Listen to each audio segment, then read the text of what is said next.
Thank you thank you thank you so much. Good morning, good morning.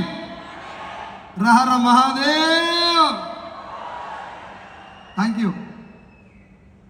అందరికీ శివరాత్రి శుభాకాంక్షలు. నా పేరు సైదులు. మాది ఇబ్రాహీంపట్నం దగ్గర చిన్న విలేజ్.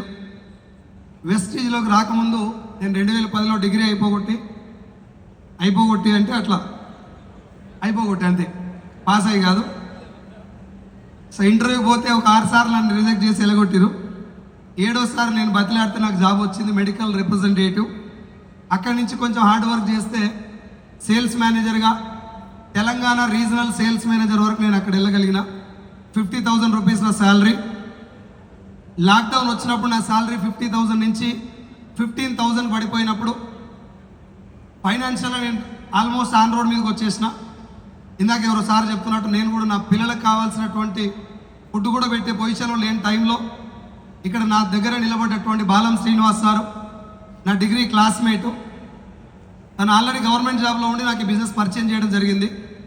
పరిచయం చేసిన వెంటనే నేను ఇందులో సబ్బులు సరుకులు చూసి బిజినెస్లోకి రాబుద్ది కాలేదు. నాకు తెలంగాణ సేల్స్ మేనేజర్ కాబట్టి వెంటనే రాలేదు. ఒక 4 నెలలు తను నన్ను ఫాలోఅప్ చేయటం వల్ల ఒక మీటింగ్కి వెళ్ళి డైరెక్ట్ సెల్లింగ్ అంటే ఒరిజినల్ కాన్సెప్ట్ ఏంటిది, ప్రతి ఒక్క ఇండస్ట్రీలో మంచి చెడు రెండూ ఉన్నట్టుగానే డైరెక్ట్ సెల్లింగ్ ఇండస్ట్రీలో కూడా మంచి చెడు రెండూ ఉంటాయి.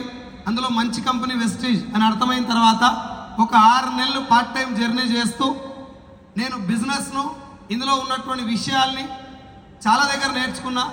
బట్ సంస్కారం మాత్రం మా ఎంఎస్ఆర్ గారు నేర్పడం జరిగింది.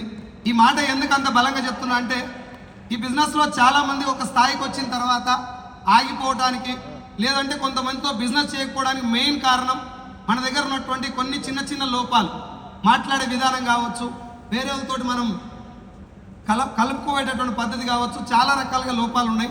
నా దగ్గర కూడా లోపాలు ఉండే. ఎంఎస్ఆర్ గారితో జర్నీ చేయటం వల్ల మనిషి అనేవాడు తనని తాను మార్చుకునే కొద్దీ ప్రపంచాన్ని తను కొత్తగా చూడగలుగుతాడని చెప్పి తన యొక్క జర్నీ వల్ల, తన మాటల వల్ల అర్థం చేసుకొని 6 నెలలు పార్ట్ టైం చేస్తున్న ఈ బిజినెస్ని. మార్నింగ్ 2 గంటలు వెస్టేజ్, ఈవినింగ్ 2 గంటలు వెస్టేజ్. మార్నింగ్ 9 to 9 నా జాబ్లో లాక్డౌన్ తర్వాత మళ్ళీ నా శాలరీ 50,000 వస్తుంది. కానీ మనసులో భయం ఉంది. ఈరోజు ఒక లాక్డౌన్ వస్తే శాలరీ 15,000 పడిపోయింది, ఇంకొక లాక్డౌన్ వస్తే ఖచ్చితంగా 0కి వస్తుంది అని చెప్పి నేను ప్రాణాలతో ఉన్నప్పుడే నా ఫ్యామిలీ ఇన్ని కష్టాల్లో ఉంది, రేపు పొద్దున నేను లేకపోతే ఇంతకంటే ఎక్కువ కష్టాలు పడుతుందని చెప్పి 13,000 వచ్చినప్పుడు ఎంఎస్ఆర్ గారు నా భుజం మీద చేసి ఒక మాట చెప్పింది, సైదుల్ సార్ ఏదైతే అదైంది నేను చూసుకుంటాను, జాబ్ రిజైన్ చేసిరా అని చెప్తే జాబ్గా రిజైన్ చేసిన. 13,000 వచ్చినప్పుడు 24 లక్షల అప్పు ఉంది నాకు. 50,000 ఉద్యోగాన్ని రిజైన్ చేసిన ఆగస్టు 1, 2021లో. అక్కడి నుంచి ఫుల్ టైం ఈ బిజినెస్ టేకప్ చేసిన. 13 నుంచి మొదలు పెడితే నా హైయెస్ట్ చెక్ వచ్చేసి 7,17,000. 24 లక్షల అప్పు జీరో చేసిన. మా నాన్న అమ్ముకున్నటువంటి 7 గుంటల పొలానికి బదులు 2 ఎకరాల పొలం తీసుకున్నా. అండ్ ఇప్పుడు వచ్చే 20 తారీఖు, రేపు లేదు ఎల్లుండి వచ్చేటటువంటి 20 తారీఖు హైతనగర్లో ఇల్లు తీసుకున్నా. 20 తారీఖు రోజు గృహప్రవేశం ఉంది మా మెంటర్ ఎంఎస్ఆర్ గారి చేతుల మీదుగా. ఇప్పుడు ఫైనాన్షియల్గా నాకు ఎటువంటి ప్రాబ్లమ్స్ లేవు. నన్ను బిజినెస్ పరిచయం చేసి నన్ను ఇక్కడ దాకా తీసుకొచ్చినటువంటి బాలం శ్రీని సార్ కావచ్చు, వెంకటేష్ సార్కు, పాండు సార్కు, అండ్ నన్ను మనిషిగా తీర్చిదిద్ది ఈ బిజినెస్లో ఇలా ఉంటేనే సక్సెస్ అవుతామని అనుక్షరం నన్ను నడిపించినటువంటి మా మెంటర్ ఎంఎస్ఆర్ గారికి మనస్ఫూర్తిగా కృతజ్ఞతలు తెలియజేసుకుంటున్నా. అండ్ ఫైనల్గా మీ అందరికి ఒకసారి ఒక మాట చెప్పాలనుకుంటే ఏంటంటే, తెలంగాణ అంటే పోరాటాల పురిటి గడ్డ. ఎస్ఆర్లో ఒక దగ్గర కాదు, మీరు ఎక్కడైనా ఒక్క పేజీ తెరిచి చూడండి, ఒక్కొక్క చరిత్ర చూస్తే ఎంట్రుకలు నిలబడేటటువంటి చరిత్ర తెలంగాణది. అవునా?